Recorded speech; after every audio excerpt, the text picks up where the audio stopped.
बहुत समय पहले की बात है। एक नगर में एक गरीब ब्राह्मण और उसकी पत्नी रहते थे। ब्राह्मण बहुत धर्मात्मा था, लेकिन उसकी पत्नी बहुत कंजूस और क्रोधी स्वभाव की थी। घर में गरीबी होने के बावजूद वो कभी भगवान की पूजा या व्रत नहीं करती थी। एक दिन गुरुवार के दिन एक साधु भिक्षा मांगते हुए उनके दरवाजे पर आए। वो कोई साधारण साधु नहीं, बल्कि स्वयं भगवान बृहस्पति थे, जो मनुष्यों की परीक्षा लेने के लिए आए थे। साधु बोले, माता, कुछ भिक्षा मिल जाए तो बड़ी कृपा होगी। ब्राह्मण की पत्नी चिढ़कर बोली, यहाँ खुद खाने को नहीं है, तुम्हें क्या दें?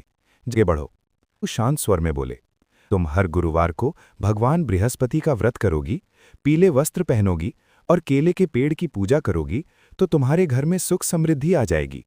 वो हंसते हुए बोली, इन बातों पर विश्वास नहीं है। चले गए। दिनों बाद उनके घर की हालत और खराब हो गई।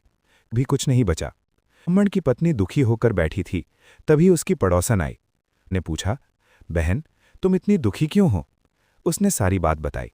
पड़ोसन बोली, तुम्हें गुरुवार का व्रत करना चाहिए। भगवान बृहस्पति बहुत दयालु हैं।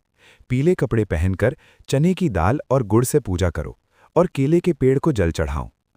अब उस स्त्री को अपनी गलती का एहसास हुआ। अगले गुरुवार से उसने सच्चे मन से व्रत रखना शुरू कर दिया। पहले ही व्रत के बाद घर में अनाज आने लगा। दूसरे व्रत के बाद धन मिलने लगा। कुछ ही महीनों में उनका घर खुशियों से भर गया। एक दिन वही साधु फिर से उनके घर आए। इस बार ब्राह्मण की पत्नी ने उन्हें आदर से बैठाया, भोजन कराया और चरण धोए। साधु मुस्कुराकर बोले, अब तो तुमने गुरुवार व्रत का महत्व समझ लिया है। इतना कहकर साधु अपने दिव्य रूप में प्रकट हुए। वो स्वयं भगवान बृहस्पति थे। स्त्री उनके चरणों में गिर पड़ी और बोली, प्रभु, मुझे क्षमा कर दीजिए, मैंने पहले आपका अपमान किया।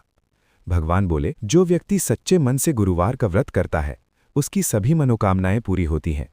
ये कहकर भगवान अंतर्ध्यान हो गए। उस दिन के बाद उस स्त्री ने जीवन भर गुरुवार का व्रत किया और सुख समृद्धि से जीवन बिताया।